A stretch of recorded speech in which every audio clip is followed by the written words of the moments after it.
राधा वल्लभ श्री हरिवंश। श्री हरिवंश महाराज जी, राधे राधे। आपके चरणों में कोटि कोटि प्रणाम। महाराज जी, आपने एक बार बतलाया था कि विशेष लक्ष्य की प्राप्ति के लिए विशेष साधना करनी पड़ती है। जिस तरह से श्री जी की प्राप्ति के लिए उनका नाम जप, अष्टयाम सेवा, वाणी जी आदि की आवश्यकता होती है, उसी तरह भगवान शिव की भक्ति और कृपा की किस तरह की साधना करनी पड़ती है महाराज जी?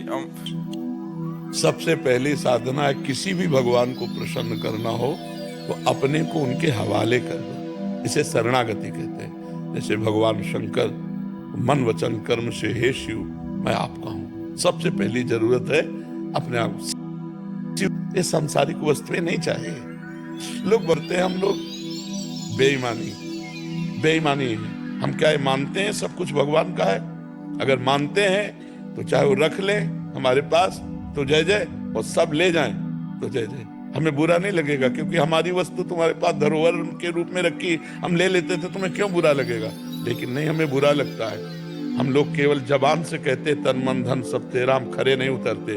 अगर खरे उतर जाए तो केवल कहने मात्र से भगवान की प्राप्ति हो जाएगी, क्योंकि भगवान आपको दिए यार। भगवान को कुछ एक लक्ष्मी जी चरण दाबती रहती है, लक्ष्मी जी की तरफ नहीं हेरते, वैसे अपने आनंद में मगन रहते।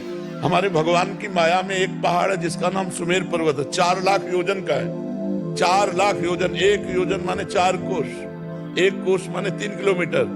4 लाख योजन का सोने का पहाड़, उनको तुम किलो 2 किलो का मुकुट चढ़ा दिए तो कोई बहुत बड़ी बात कर दी है। जिनके एक संकल्प से अनंत ब्रह्मांड सृजित हुए, उनके हम हो जाएं, यही सबसे बड़ी आराधना। और बहुत मस्त भगवान है। धतूरे का फल, अकौड़े का फूल, एक चुल्लू जल, हर हर महादेव, इतने में राजी हो गए। अरे लेकिन सच्ची साधना का स्वरूप है तन मन प्राण भगवान को समर्पित कर देना। समझ पा रहे आप? गुरुदेव, आपने भगवान शिव के भी दर्शन किए, तो आपने कैसी साधना की थी उनको प्राप्त करने की? क्या उनके दर्शन थे? यही साधना की थी। घाटों में पड़े रहते थे, तन मन प्राण समर्पित करके, एक भी श्वास व्यर्थ नहीं जाने देते थे। आज भी हमारे पास 1 रुपया नहीं, न जीवन में कभी लिया है, न जीवन में रखा है, न जीवन में रखेंगे। कभी ऐसे किसी से नहीं। जो आ जाता भोजन घाट में, कभी भरपेट भोजन नहीं मिलता था। कभी कोई इतना सतुआ, कभी एक बर्फी। अब आज तो भगवान जैसे रख रहे हैं वैसे रह रहे हैं। ऐसा जीवन नहीं था। एक वस्त्र केवल और एक ही लगन कि मैं भगवत साक्षात। अब बचपन से निकले थे, 13 वर्ष की अवस्था, कोई दुख से थोड़े निकले थे कि किसी विपत्ति या दुख या संकट से हम बाबा जी बन गए। खूब ज्ञान पूर्वक निकले थे कि मेरा लक्ष्य क्या है, तो उसी लक्ष्य की प्राप्ति के लिए तड़पन रहती। अब 13 से लेके 55-56 का शरीर होगा, इतनी आयु पूरी व्यतीत हुई है केवल भगवान में। एक भी दोस्त हमारा संसार में नहीं, तो दुश्मन कहां से हो जाएगा? जब दोस्त नहीं, दुश्मन कैसे? सब भगवत स्वरूप है। सबको हम प्यार करते हैं, लेकिन हम किसी से दोस्ती नहीं रखते। ममता नहीं, आसक्ति नहीं, दोस्ती नहीं, शत्रुता नहीं, सब में भगवत भाव रखते हैं। तो यही भाव वहां काशी के घाटों में बस भिक्षुक रूप में, जो हमें उदर पोषण के लिए कभी सतुआ मिल जाता, कभी बर्फी के 2 टुकड़े मिल जाते। रात दिन लगन थी मुझे भगवान की प्राप्ति करनी है। तो जो हम चाह करते हैं भगवान उसकी पूर्ति कर देते हैं। अब उन्होंने कृपा करके वृंदावन भेज दिया, प्रिया प्रीतम की उपासना में भेज दिया, और ये समाज को सेवा दिलानी थी, इसलिए उन्होंने ऐसा संयोग करा दिया। तो उन्हीं का सारा खेल है। भगवान शिव की ही कृपा से हमें जो कुछ प्राप्त है वो उन्हीं की कृपा से प्राप्त है। पर हमारा शिव जी के सिवा कोई था नहीं। कभी किसी आश्रम नहीं गए, कभी किसी मठ मंदिर में नहीं सोए, घाटों में पड़ के सोना और व्याकुल होकर रोना।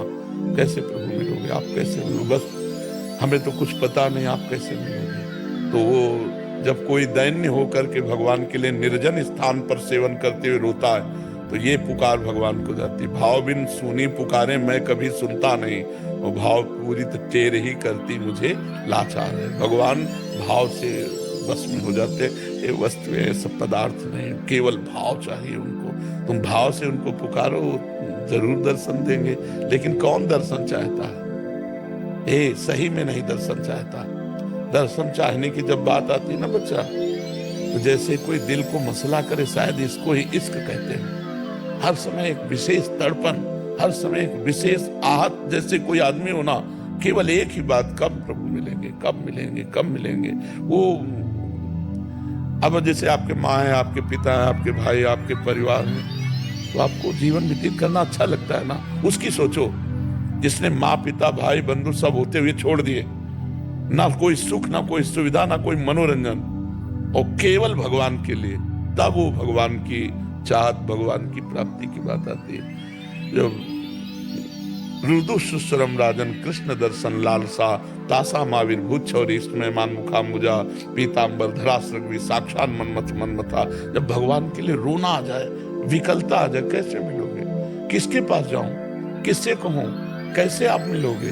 वो व्याकुलता, तो भगवान जब व्याकुलता देखते हैं तो भगवान सब में है, सब जगह है, सब रूपों में है। जिस रूप में चाहो उस रूप में भगवान का दर्शन कर लो। लेकिन दर्शन कौन भगवान का चाहता है? कौन चाहता है मैं तुम्हें देखना चाहता हूँ, मैं तुमसे प्यार करना चाहता हूँ? सारा जगत अपने सने संबंधियों से प्यार करता है, मैंने हर संबंध तोड़ा है केवल आपके प्यार के लिए। अब मुझे आपसे आंख लड़ानी दूसरे से नहीं,